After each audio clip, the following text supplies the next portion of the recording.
Okay, let me start by thanking the organisers. It's really great to be here. At times challenging, I have to say. Uh, maybe I'll be challenging some of you as well. I mean, I'm going to be talking about things that I found quite surprising when we did this research. I've changed my title because, I've changed my title. Carlo brought a very nice prop with him, one befitting a physicist, which was a pair of pendulums. I've brought a kind of initial prop with me, but because I'm into language, I've brought a book. But it's it's what I call a symbolic cognitive artifact. I'll explain that. But it's not just any book, because when I arrived here, the first day I wandered up to the shopping centre up there, and I went down to the bookshop just to have a browse around, and I was amazed to find this book. It's called The Timekeeper by Mctaggart, and I'll just read the first paragraph of the blurb. The inventor of the world's first clock is punished for trying to measure time. He is banished to a cave for centuries and forced to listen to the voices of all who come after him, seeking more years for themselves. At last, with his soul nearly broken, Father Time is granted his freedom, along with a mission, a chance to redeem himself by teaching two earthly people the true meaning of time. Well, apparently this is a bestseller at the moment, and I started reading it. Anyway, Teresa talked about time in mind in the sense of children's developing understanding of time. I'm going to talk about notions of time, and particularly ordering in psychological theories. That's what I'm going to start with. And I just want the notion of reversibility and irreversibility and time's arrow has come up a couple of times. And I just want to talk about it in relation to life and mind. In evolutionary theory, some theorists claim that emergently increased complexity is inherent in the evolutionary process. But others, many others, for example Stephen Jay Gould, dispute this argument, viewing the notion that increased complexity and irreversible ordering is an instance of the teleological fallacy. What about in theories of human development at the ontogenetic level? Well, here are two basic kind of approaches which every psychologist is taught about right from the start. Nativism, the notion that our mental capacities are right from the start. The thing about nativism is that nothing really changes, with the exception of, I don't know why I've got some white text here. I think it's because it's an apple.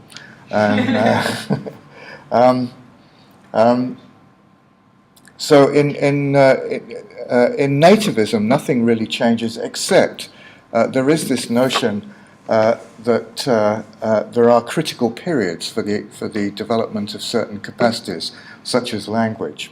Environmentalism is, generally speaking, opposed to nativism and proposes that basically that anything learned can be unlearned. There is no inherent directionality to the process of learning. You can extinguish, habits which have been conditioned. But there is a third alternative, neither nativism nor environmentalism, which I just want to bring to your attention, which is the notion of epigenesis. Now, in epigenetic theories of both biological and psychobiological development, epigenesis involves the elaboration of a less complex initial state to a series of more complex states. And good examples of epigenetic learning are birdsong and language. Epigenesis involves the construction of complexity through the recruitment into the organism of contextual information. That is to say, it is not purely the unfolding of genetic information, in which regulation of development occurs by means of time-switched regulatory genes. And epigenetic development is, in fact, irreversible, except through catastrophic disintegration through trauma or something like that. So there is irreversible increases of complexity. And epigenesis involves a true progression from what we might call relative informational openness of the organism and its plasticity to a relative informational closure of the organism or diminished plasticity, which is important because you don't actually want the constructed new state to be wiped out by new and irrelevant information. So, does epigenesis demonstrate the reality of time's arrow and of some kind of passage in the biological world? In one sense, yes. But I would say that perhaps it's better to say that it demonstrates the reality of irreversible change. Time's arrow, the notion of time's arrow, is a metaphor, obviously. And perhaps time and its motion, or conversely our motion in it, in time, is itself a metaphoric construction underlying the concrete metaphor of time's arrow, that we impose on properties of events and their ordering. And the properties of events and their ordering are basically duration and succession. But we impose this metaphoric construction of motion in order to conceptually unify and kind of reify the notion of time. And I will call this unification the notion of time as such. So time as a kind of a thing, which could be like an arrow which can move, or could be some kind of medium through which we move. And I will argue in the rest of this talk that while duration and succession are transculturally experienced, the concept of time as such is not universal. Now, back to the good old A and B series. I'll kind of rattle through this because Teresa and other people have already done it. Mctaggart says the A series is that series of positions that runs from the far past through the near past to the present, and then from the present through the near future to the far future, or conversely. And the A series is therefore an undated timeline with a directionality. It is anchored to the present somehow, in which events are either past or future, maybe present. Notions which are logically one-place predicates, and it is indexed, as we have seen, with respect to what I will call a vantage point, and that's what Teresa meant by saying is perspectival. The B series, Mctaggart says, is the series of positions which run from earlier to later, or conversely, okay? Which is also a timeline with directionality, in which events are earlier than, or later than, or before, or after other events, and these are two-place predicates, or in which events are dated, which I think is what Teresa was getting at the notion of event-independent positions. Anyway, Gell, the anthropologist Alfred Gell, talks about dating. And if there is dating, it is with respect to a metric which divides the line, such as clock or calendar. And of course, as Teresa said, in the B series, vantage point is irrelevant and sequence is invariant, independent of where you are. A series expressions, whether or not they are grammatically tensed, are semantically tensed. For example, in English we can say, yesterday it rained. In a language without verbal tense, you could just say it rained, but from the context it could be understood that you are referring to yesterday. This is not an abstract kind of thought experiment. Such languages exist. And verbal tense is not the only way of doing this, because we can speak, for example, of John's ex-wife, which is an expression. It's an A-series expression because it is referring to a property of John's wife, which was the case in the past. At one point she was his wife, another point she was not. A-series propositions, we've been through this, have indexical truth values. B-series expressions are not semantically tensed, and their truth values are context independent. For example, Obama the victor of the 2012 election, or George W. Bush the president of the USA after Bill Clinton. Now notice that those are just nominal phrases there in which there's no verb. And there is a reason for that, because in English, but not every language, it is obligatory to mark tense grammatically on every expression which contains a verb. So that's why you have to distinguish between the semantic and the grammatical properties, which do not always coincide. Right. I've talked about metaphor. I'm going to suggest I'm going to go to a. I'm sorry that the font is so small here, but here is a quotation from Newton. And really what I'm going to claim is that Newton is actually talking in metaphors here, even though he would no doubt have denied that. Absolute, true, and mathematical time, in and of itself, and of its own nature, without reference to anything external, flows uniformly and by another name is called duration. Relative, apparent, and common time is any sensible and external measure of duration by means of motion, like a pendulum or something like that. For example, an hour, a day, a month, a year, commonly used instead of true time, which is absolute, true, and mathematical time. Now, that's Newtonian time, and it is absolutely what I am calling time as such. It is a unified and reified property of reality. Okay, this notion of passage recurs again.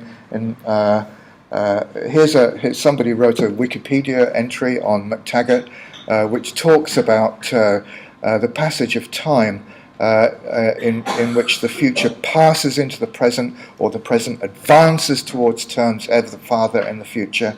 The B series slides along a fixed A series. The A series slides along a fixed B series. This is metaphoric language par excellence. And by the way, there is a question here. How can an A series be fixed when positions are relative to now? Surely it is actually the now anchor of the A series that is either fixed or moves in relation to a moving or a static B series. Okay. Although Mctaggart talks about series in which he talks about sequences of events, actually exactly the same reasoning and imagery can be applied to single events. Here are basically two schemas of passage. Okay, in one of these schemas we have the now index moving into the future. Approaching and then going past an event. And in the moving event schema, we have an event, think of it as Christmas, which is approaching, which is moving along a timeline with respect to the now. Okay? And the directionality, whether future is in front or behind, is conventional for us, but it's not. But we've been we've been in Hugh's talk through the arguments about why that's not inherent, but is indeed conventional. And in fact, I've put the future, for example, on the right here. But if I was somebody who was used to, who was an Arabic speaker and used to, or a Hebrew speaker and used to. Writing in an orthographic system which runs the other way, I would be more likely to put the future to the left. So this is conventional stuff. Anyway, this is of direct relevance to both psychology and linguistics, because a lot of people have drawn attention to the ubiquity in ordinary language of metaphoric space-time mapping constructions, and I'm going to call these passage constructions. So we can say things like, I am coming up to my birthday, which Herb Clark he originated this terminology, a moving ego construction. Okay? And because the now is the deictic point of speaker, ego. Okay? Or you can have what he called moving time constructions, but I prefer to call them moving event constructions, such as my birthday is coming up. Okay? Or Christmas is coming up. And then we can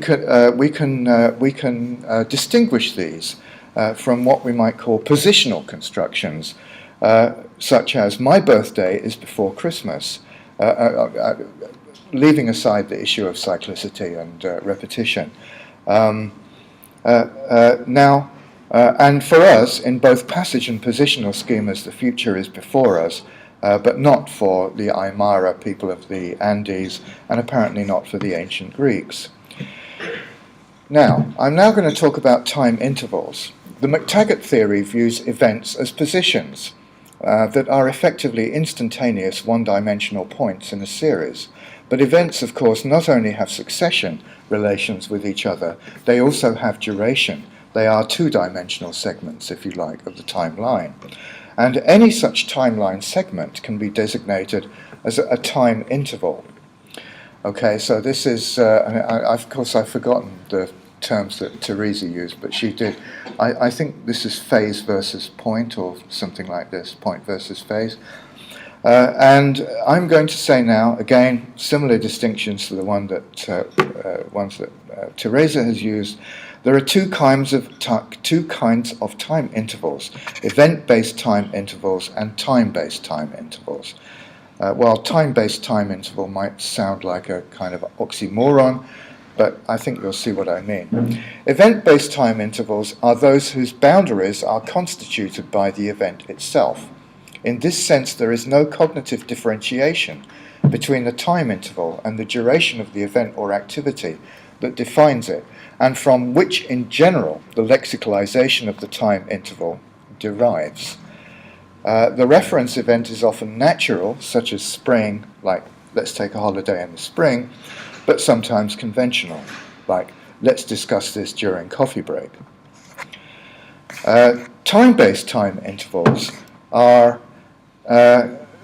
such as clock time and calendar time, are those whose boundaries are constituted by the segmentation of a conceptual domain of time as an abstract and measurable entity, what I have been calling and will call time as such. And examples of time-based time intervals are hours and weeks.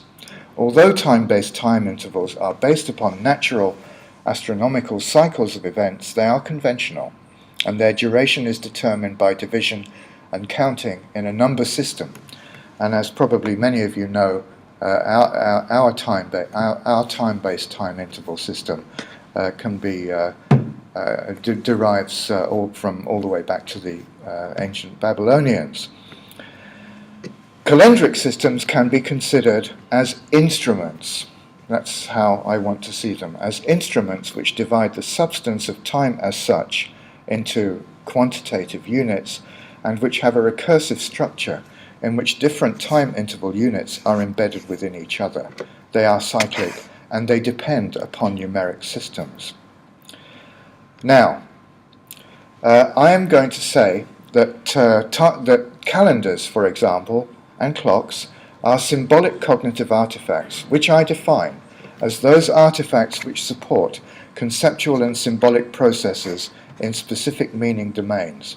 Examples: notational systems like number, music, dials, calendars, compasses.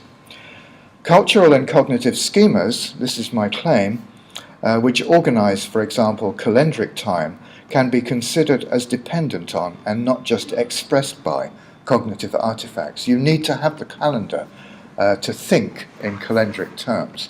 That's a strong claim. So in the terms that have been employed by John Searle, symbolic cognitive artifacts are in some sense constitutive rather than regulative of particular domains and practices. So time-based time intervals, but not event-based time intervals, are symbolic cognitive artifacts. And These practices and the artifacts which the practices employ constitute the cultural cognitive domain of time as such, which is a socio-cultural and historical construction whose history is coterminous with that of the cognitive artifacts which constitute it. Here is an example. This is a medieval clock from the cathedral in the city of Lund, where I live at the moment. Now, I talked about the notion of these passage constructions which involve mapping of spatial motion to time, and it has been proposed, and here's a typical quote, that space-time metaphor is actually universal, a universal property of human thought. For Cornier and Turner say, time as space is a deep metaphor for all human beings. It is common across cultures, psychologically real, productive, and profoundly entrenched in thought and language. But not everybody agrees with that. For example, Benjamin Lee Whorf said this about the Hopi Indians. The Hopi speaker, he said, has no general notion or intuition of time as a smooth-flowing continuum in which everything in the universe proceeds at an equal rate out of a future, through a present, into a past, or in which, to reverse the picture as Mctaggart did, the observer is being carried in the stream of duration continuously away from a past and into a future. So he does seem to be talking here about the absence of moving ego and moving event schemas. Now I'm going to show you a film. I regret to say that at this point I have to bring God into the conversation, but just to set your mind at rest, God's real name is actually Morgan Freeman. So I got to find this. Is it that one?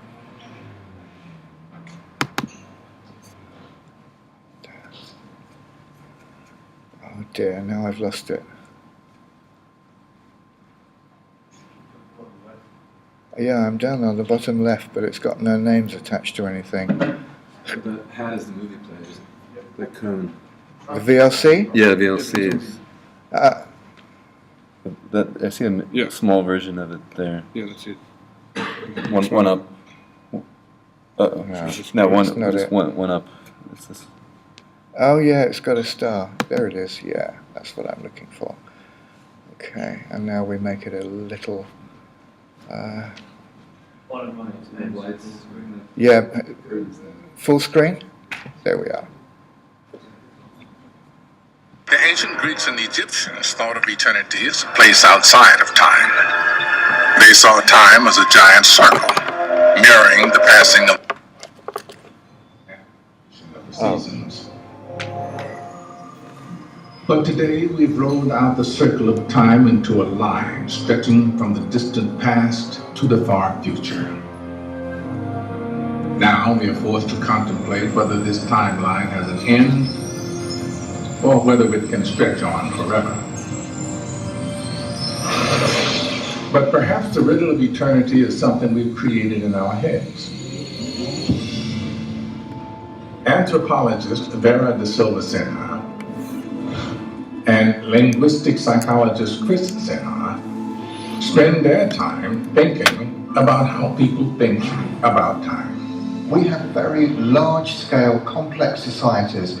We could not make our society tick over if we didn't have a calendar and a clock. So we think of time concepts and ways of measuring time as being what we call a cognitive technology. It's a technology of the mind. But Chris and Vera have discovered this organized view of time is not universal.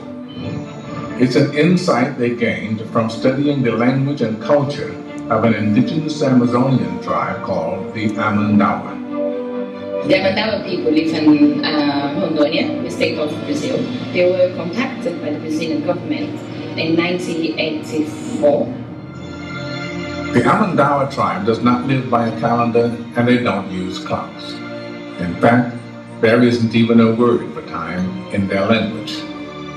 If you ask an Amondawa speaker to give a translation of the word time, the nearest thing that they can think of, they will say sun. Or they say rainy season, so they say summertime, but there's nothing which is abstracted from that, right? To try and understand the Amondawa's notion of time, Chris and Vera had them arrange a series of paper plates. So we found out there is 2 seasons, yeah? Rain season and dry season. So, and we used the plates to symbolize how these seasons are divided. An Amondawa man organizes the plates not according to days or months, but by the natural events that occur throughout their 2 seasons. For each one of these small subdivisions of a season, he'll tell a little story about what kind of planting and harvesting goes on, also what fruits are ripening, and how what's going on in the forest and in the rivers. Is the level of the river going up or going down? This kind of thing. Yeah. It's a way of mapping out time that would make sense to any farmer. But in our industrialized cultures, a much more rigid system has taken over. We might arrange plates on a line of 7, 1 plate for each day of a week. Or we would divide a day into hours, arranged in a circle. But the Amondawa don't arrange events in any particular shape. He's not really worried about the shape of the events. He worries about the contents of each event. They don't think of time as being analogous to a spatial dimension. They don't think of time being a sort of line in which there is a future that you look forward to and a past that you look back to. In English, you can say, oh, I look back to my childhood. However, in Amondawa, you don't look back to your childhood. So you are a child, and in your childhood, you were there, so you don't look back anymore. So the Amondawa don't look back on a line that traces their life from past to present. But in Western cultures, we can't help but impose this time geometry on our lives. A person's life is like a line that stretches from birth to death. And so, we imagine the universe too must have a time. Yeah. Okay. I'll get rid of this. Thank you. Capture. Okay. So I can't say anything about Worf and Hopi, but you can see that that we think that we've found a still existing culture which is rather like Worf's culture. Oh, hang on. I need my glasses.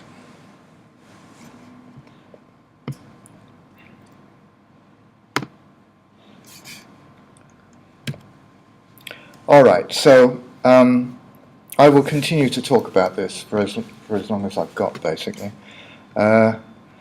Just to give you an idea, these are language groups just in Brazil, not even in the rest of Greater Amazonia, and there are around about 250 different surviving indigenous languages. Here's some photos of the way that these people live now, the natural environment, an Amondawa woman and child. First thing I'm going to say about the language is the number system. There are 4 numerals, 1, 2, 3, 4, and 3 and 4 are actually derived by reduplication from 1 and 2. Sorry? Can you pronounce that? Me? No. Well, I can pronounce the shorter version of it, which is Monkoi Meme. Yes. There are 2 seasons. One is Quaripe, which means in the sun. Quara is sun. Pe is a postposition, which means in or into. And then they have subdivisions which roughly correspond to beginning, middle, and end of the season, and the same for the rainy season, which is just called rain, amana. That's the noun for rain. I've shown how we do that, how we investigate that. We can draw out the kind of schema that they seem to have for the seasons. But in drawing out these schemas, we have to be very careful about whether or not this actually has psychological reality for the community, or whether it's just our invention and representation. There is also a time interval system for days, which is divided into morning, afternoon, and night, and then further divided by customary activities. Here is a kind of schematic representation of the Amondawa day with its different time intervals. By the way, we have to schematize this for our own convenience into a cyclic system, but when we asked the Amondawa, is that how they think of it, they didn't like the circular bit of it. In fact, its sequence is the key. The interval systems of season and day have sub-intervals, but there is no superordinate year. Not only is there no word for time, there is no word for year, there is no name for the week, there is no name for the lunar month, there are 4 names for lunar phases, and there is one application of the 4-item numeral system to time intervals, enumerating moons, probably meaning lunar phases. There is no calendric system as we would understand that. Now I'm going to tell you something about their social organization. It's based on what anthropologists call exogamous marriage. Levi-Strauss made this notion famous, talking about the exchange of women. In fact, what it means is that the woman goes to live in her husband's house. The Amondawa tribe, as it were, is divided into 2 things like clans, which anthropologists call moieties or motier. And this kinship structure determines the naming practices of the group. The groups are called mouton, which is one kind of bird, and canidea or arara, which is the Amazonian cockatoo. Amondawa people change their names several times during their lifetime. They do so very systematically, okay? So that from the age of any given individual, we can infer that individual's age, or at least life stage, not counted chronological age, their gender, more or less their social position, and the moiety which they belong to. So this is the inventory, or at least a part of it, of names tabulated according to the moiety, the gender, and the age or life stage: newborn, child, teenager, young adult, and elder. And so you can see if somebody's called, I don't know, if somebody's called Arip, we know it's a baby, and it's an Arara baby, and it's a boy. Yeah. So that's this is interesting because this is also a kind of event-based time interval system. So, time intervals in our culture are structured by cognitive artifacts such as calendars and watches. These artifacts impose a quasi-static cultural model on moving time, and in so doing, these cognitive artifacts constitute time as such. In contrast, Amondawa time is structured by events in the natural environment and the social habitus of activities, events, kinship, and life stage status. We can diagram Amondawa time, but there is always a risk of distorting it by imposing Western cultural schemas of cyclicity and or linearity, especially rectilinearity. How do they talk about time, or rather events in time? They use these adverbs, basically, which can be roughly translated as, for example, yesterday or today, or in the morning or tomorrow or right now, okay? It's very important to note that these adverbs are not derived from spatial terms, spatial deictic terms. They're only used for time. And in relation to what Teresa was talking about distance, they seem to be based not on succession, as it were. They seem to be based on distance from now, either in the past or in the future. Here are some attested utterances using these. So, a summary. There is no word in Amondawa meaning time. Past and future are not expressed in verbal morphology. There is no verbal tense system. There is what we call a nominal aspect system, which is basically, never mind. But it is to do with, perhaps I could say that it's, we use expressions like ex-husband, but an Amondawa speaker could say ex-house or ex-car, so being over is expressed on the noun. They do not employ moving ego or moving time metaphorical constructions. Now, I can't tell you the whole methodology of how we established this, but it is really true. And in fact, we have subsequently gathered data on 23 other Amazonian languages in which, as far as we can see from our preliminary analyses, this is true of those languages as well. It also does not have words meaning before and after, so Amondawa does not employ positional time constructions. A series. The time adverbial system and the nominal aspect system are evidence of some kind of thinking in a series time, that is, of philosophical or conceptual tense, even in the absence of grammatical verbal tense.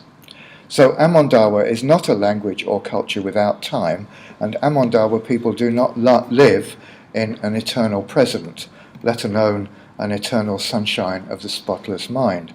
They have memories like everybody else. But there is also B-series time in Amondawa. The seasonal schema, the day schema, and the onomastic naming system are evidence of thinking in B-series time, that is, ordered event and time interval series. However, there are no cardinal chronologies such as ages of individuals, and there are no ordinal chronologies such as yearly or monthly calendars. And so the B series is, contrary to the claims of Alfred Gell, not necessarily dated. It's just to do with succession.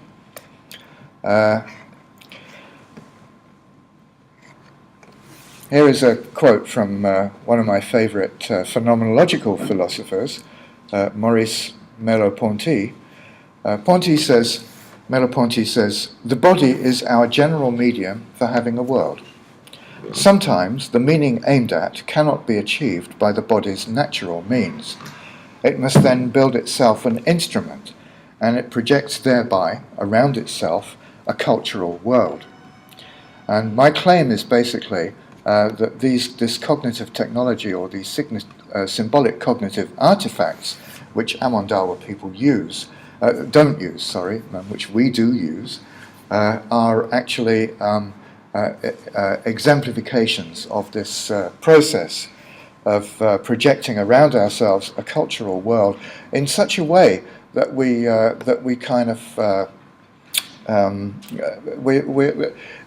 it has entered into our kind of presuppositional, taken for granted way of being in the world and our worldview to such an extent that we don't even notice it anymore. But it does affect the way that we think about things. And so really what I'm claiming is that it was these cognitive technologies, symbolic cognitive technologies, which were responsible for essentially for the theoretical reflex of that mode of metaphorical thinking which produces time as such and which achieves a theoretical representation in the idea of Newtonian time, this true or absolute time which flows equably and so on. So I'm just going to, here at this point I have to admit that that I'm out of my depth in many ways in thinking about the physics and cosmology of time, but I am going to make a suggestion, and you can rip it to shreds if it doesn't make any sense. But I felt it was kind of somehow my responsibility to put forward some kind of reflection on this notion of a physics of passage. My suggestion is this: we can think of the universe as a macro event. which is made up of many nested, sequenced and parallel micro and meso events. Events at the micro and meso level, from particular vantage points, have the property of duration as well as succession. But there is no vantage point outside of the macro event that provides a metric for duration in something like time as such. This is an illusion. Time as such is a beguiling metaphor, not a property of the universe. That would be my proposal. And a final thought. To us, Amondawa time appears strange and exotic, or it can do anyway. And indeed, you know, what we found here really surprised us. I have to say that. It was one of these bits of research which occasionally you do and you think, my God, this is amazing. But still, once you turn it around and think about, reflect on us rather than them, in the longue durée of human history and prehistory, it is our 24/7 world of dates and deadlines that is the exception. Small-scale face-to-face societies have existed far longer than technologically and socially complex societies. And that's why I think one of the important lessons of this kind of research is that we cannot make claims about time, mind and brain just by researching ourselves. Okay, so thank you.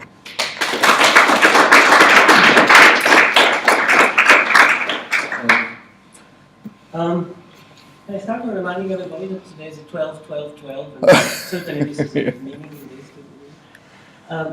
No, Chris, I'm very excited by listening to this presentation, and I would like to try. I mean, the beauty of this conference is that there are so different,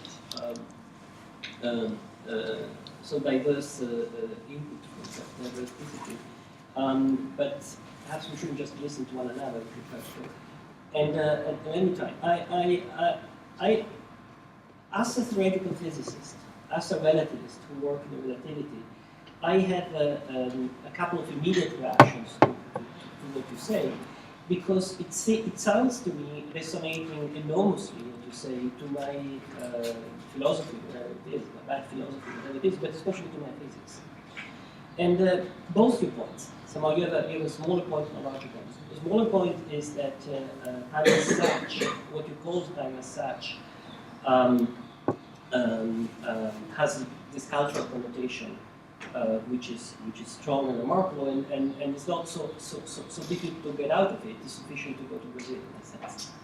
And if I may add, it seems to me, maybe this is a completely silly thought, but it seems to me that if it wasn't so, I mean, 4,000 or 5,000 years are not such a long time. If it wasn't so, why our calendar would be so obviously solar and lunar in its origin and our calendar, because it counts positions of the sun and the moon in the sky, denunciate its origin in a way of thinking which does not include times as such. Exactly. It seems to me. Now, having said that, but it does include counting. That's the key. I'm not saying that Yeah.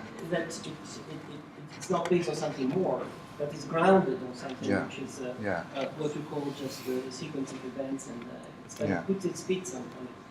Now, the second more large point is to say these are, you call these things cognitive technology, symbolic cognitive technology. Now, I think you understand what you mean, and clearly these things change in time, change geographically to these people. They also change thanks to our own scientific thinking, and they are changing right now. And it seems to me, and now I go to the core of it now, that when in general relativity, we have to go through this effort of getting out from the Newtonian background space and time, initiated in so clearly in the quote by Newton that you put.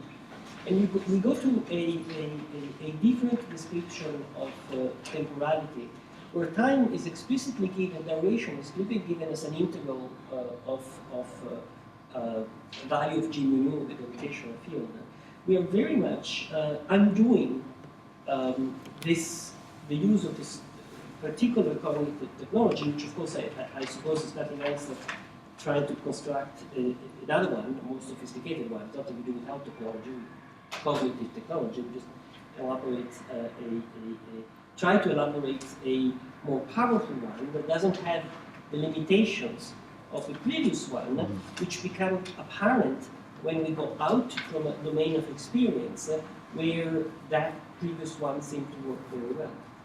Yeah, I mean, of course, and it's difficult. I mean, it's not easy. I mean, if you think, I can't say that I know the details of the history of this, but calendars. I mean, of course, in the Western world, anyway, they were very much bound up with religious ceremonies, and you know, they were treated as technologies for social organization. They were also treated as objects of reflection, and you know, Bede, for example, modified the Julian to the Gregorian calendar, and so in order to make them better instruments, which, you know, more fit for purpose, but it took from there, you know, sometime in the when, you know, calendric thinking really kind of took off. It took from there through, you know, hundreds of years through to Newton for this kind of notion to achieve a theoretical reflection. So it's no wonder that it takes us an awful long time to escape from the kind of illusory, what I think are sort of illusory entrapments, which are mandated on the way that we think by, or at least maybe not mandated is too strong, but which influence the ways that we think, even in our theoretical work.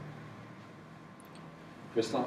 Can I just close this one? I think the most interesting part is this last one. I mean, I closed my own talk saying, if we want to understand something more about temporality consistent with what we've learned in the last century with generative quantum mechanics, we have to distrust our intuition.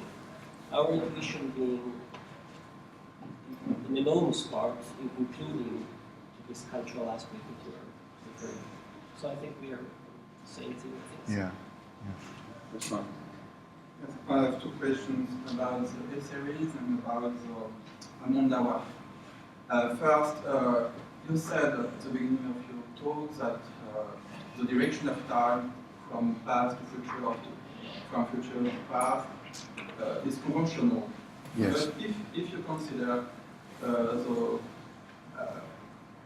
the diagram in which the now is fixed and the event comes from the future to the past through the present, I have the feeling that it's not just conventional, because if you consider, for instance, your talk was future, now it's present, it will be soon past, but you can reverse this order by saying your talk is first past, then present, and will be future. You know, you have something which resists to conventional ordering. So perhaps you could specify your mind about that. Even if I know that Mctaggart speaks also two possible directions, but actually in his paper he used this model, this motion of the events from the future to the past. Yes. And my second question is about this the Amondawa, which it's very interesting, your data about that. And so there's no clock, no calendar. And I remember the distinction in David's book. You mentioned psychology of time. It speaks about event time and clock time. So yeah. My question is, could we use this notion of event time for the Amondawa? It's a time which is determined by events, concrete events.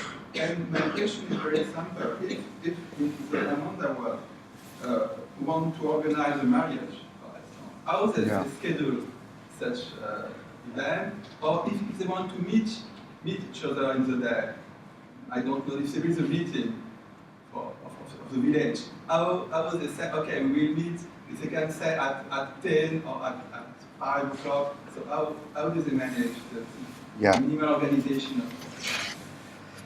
Okay, 3 questions there. First, event time and clock time. Yeah. This is the when I use the term event-based time intervals, I mean event time. But trying to make it clear that it is the time interval that we're talking about, the time interval occupied, as it were, occupied by the event, rather than just the event itself. And it's exactly the same as Therese's event-dependent time, I think. And but clock time is just one. It's just one example of what I'm calling time-based, or if you like, time as such based time intervals, or something like that. We could also call it measured time, or something like that. Then there is the issue of how do the Amondawa do things like organize marriages or parties or festivals? Well, the simple answer is they don't. And we have asked this, and they don't actually have feast days or anything like this. Things happen basically by a sort of process of discussion and the emergence of. So you can't really plan. Of course, you could plan in terms of doing something when a season comes around. And of course, actually, Amondawa are not hunter-gatherers. They are actually agriculturalists, and in this particular Tupi culture, we know that words for agricultural implements and crops have a time depth of about 2,000 years. So they've been small-scale agriculturalists for a long time. But unlike, the kind of agriculturalists of the Mesopotamian plains and what we know about or think we know about agricultural practices, it's very small scale. And you just really have to follow the kind of, you respond to the seasonal changes, and you know when you're going to do the planting and harvesting and so on. But there are no festivals associated with this. At least, of course, the other thing is we don't know.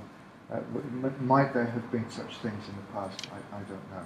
And then your final point, or your first question, was actually about, is it really conventional? And yes, it is conventional. It's not unmotivated. It is. So the our notion that we, as it were, face forward into the future, which is in front of us, is not universal. There are these Andean language speakers, the Aymara, who not only talk about the future as being behind them, but when they're talking about future events, when they gesture behind themselves. And it's quite interesting that my colleague and wife, Vera, when she was talking about Amondawa looking back to the past, she says they don't look back. And so she sort of does this gesture, So it's just so automatic with ours, and left, right. I'm sure this. In fact, there is experimental evidence that this timeline orientation, left to right, is culturally related to the conventions of orthographic system. And my point is this. If it was not conventional, what would it be? And actually, as I understand it, that was exactly the kind of point or one of the salient points of Hugh's talk, was trying to search for some kind of independent or non-conventional motivation for these orientations, and he couldn't find one, and nor can I. I think George had the first finger. Question and a comment. The question is, do they have writing? No. So, well, they do now because it's been introduced. But but I think the problem in a certain degree is that they don't have what you call the symbolic cognitive technology that you need. So basically they haven't got that. But the comment was, in a sense, more serious.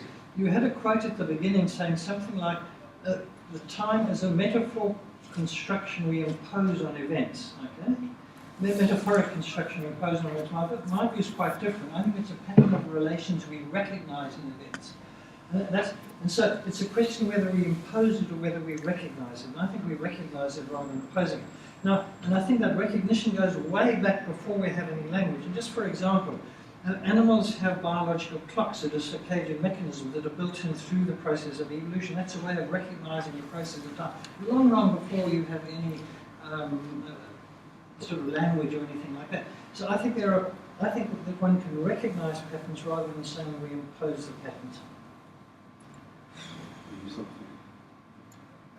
Well, maybe he wanted to respond to it. No, let's get some more questions and then, or comments for that matter. It relates to the. So, I mean, you make the claim that they don't have a notion of cyclicity and things like this, and that, I mean, this relates to. Well, they don't have notions of clocks, but you also said our clocks are instruments fit for purpose.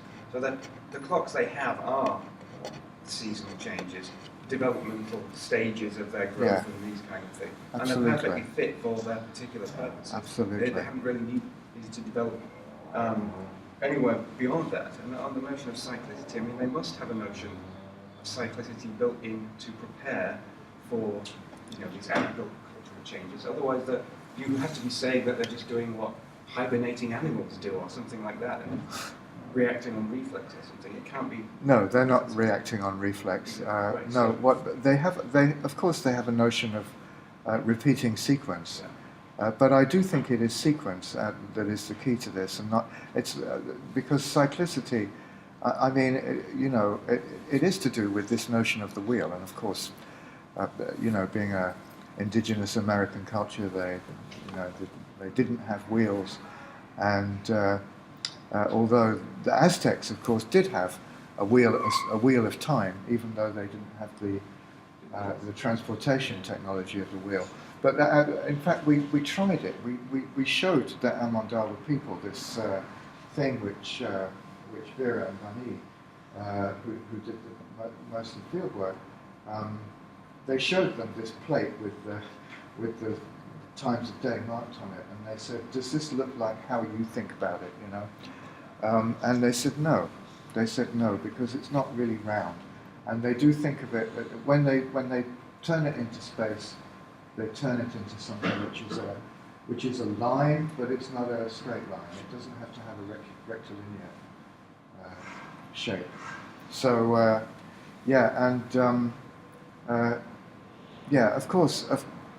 of course, I'm not saying that they are just only responding to what goes on. I'm not claiming that these people have got some kind of cognitive deficit compared to us or something like that. They do have a kind of notion of clock, just a very Yeah. constrained one, maybe. Yeah. They have a timing. They have several time interval systems. Yeah. There's two more questions. Faye had a early hand. You use the word succession and Yeah. sequence. Do you mean the same thing by succession and sequence? I think so. Yeah. Same. And could I replace those words by order? Yes. We could. And I'll come back to George's point, and that is what I think it's difficult, and I'm sometimes I'm not sure myself of exactly how to specify or express this claim.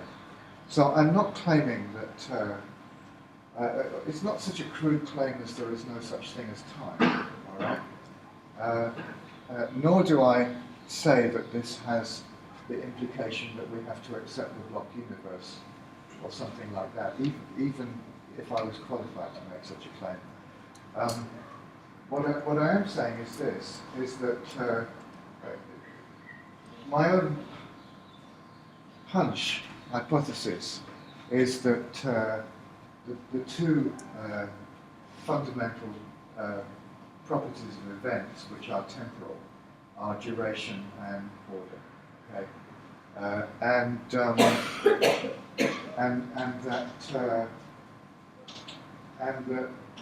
what we have done is we have constructed a notion of time, which is this notion of time as such, which is,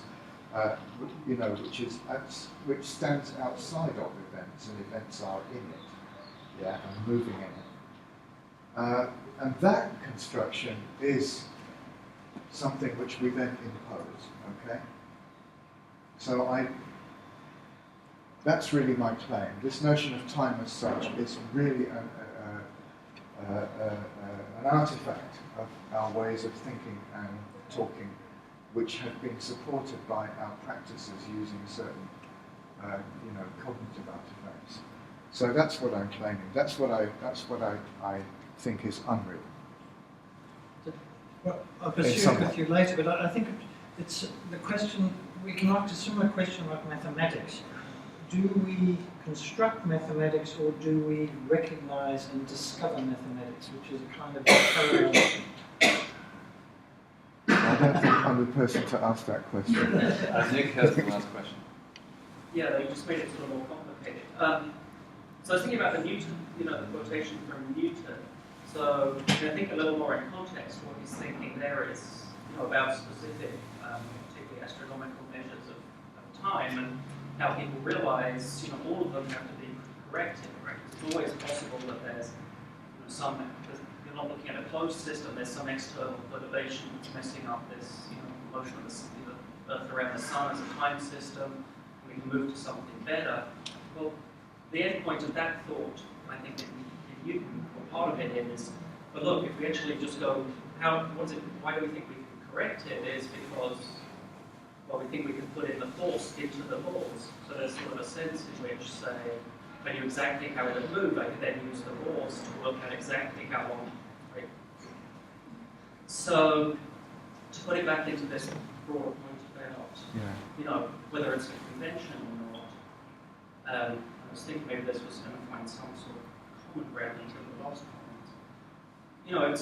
It's true that we have conventions in most of language, or all language is based on conventions, even if it's just about what token to use to express some idea. But again, about what ideas we have. But those conventions aren't any good unless they're actually latching onto something objective. So, sort of in this case, maybe I have the Newtonian model, but it's time as it appears in the laws. That's sort of an objective structure that you might be latching onto. Of course, that's a very rich structure, and we might have different kind of languages that we do, or different kind of conceptual schemes that latch onto one or other of the aspects that time has. So it's objective in the sense that there's something, independent of us that we're talking about, and then it's conventional in the sense that we talk about different sort of aspects of it. Okay. Now, that's the further thing that our rich convention now seems to be that there seems to be a representation that it's reified. So it's subjective and convention. So the thing is this. This is Newton. What he's saying is this. He's saying that you've got on the one hand, you've got an external measure, precise or imprecise, of duration by means of motion. But what's actually being measured, okay? What he's saying is that what's being measured is absolute, true, and mathematical time, okay? But actually, I think that you could really claim that really the whole point of all these refinements of measurement, which involved indeed technological advances, advances in mathematics, and the social organization of science as well. What's really being measured is actually motion, after all. It's what's actually happening, the motion of the heavenly bodies, and then our systems for measuring this have to be refined and corrected and made more accurate. But what Newton is claiming is that the ultimate standard of accuracy is this thing he calls absolute time, which is somehow kind of beyond and somehow independent of these actual motions of physical bodies. And I that's think the very next sentence is about how you have to correct these things by the equation of time. That's right. In the curriculum. I mean, my reading of Newton here is he really is thinking time. Carla. I fully agree with what you're thinking, and I agree with to say that it seems to me that in formulating the question, you're implicitly making a criticism or a possible criticism to what Chris is saying, which I don't think refers to what he's actually saying. When he stresses the non-necessity or the conventional aspect of what he calls the symbolic technique, cognitive technology, he's not saying at all that this technology, this cognitive technology, is something we should get rid of because it's conventional and therefore it's bad. The other way around, it's extremely powerful and useful and grounded and appropriate for doing what we want to do. And we have, to some extent, read out from the phenomena.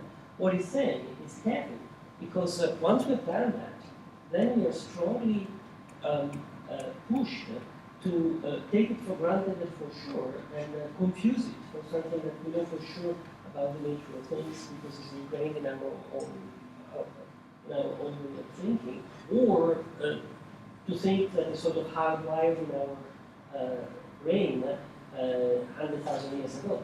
And he's saying, no, wait, I mean, this is something we could easily get rid of, I would say, if we were in the atmosphere. I didn't really intend it or as if we were scientists that try to modify it. I didn't really intend it as a criticism in that way. I mean, I think the natural conclusion from my thought was, well, what we really need to know is what that objective structure on which we're latching onto this convention sort of is, and which parts are just conventional and which parts are really objective. But I think that, which I think is your kind of point there, to try and make a distinction there. But for the sake of time, we do have hardwired into our brain a 24-hour clock. It's hardwired. We're well into the next event, our event-based time system of this conference, so we can do it at this. Further questions are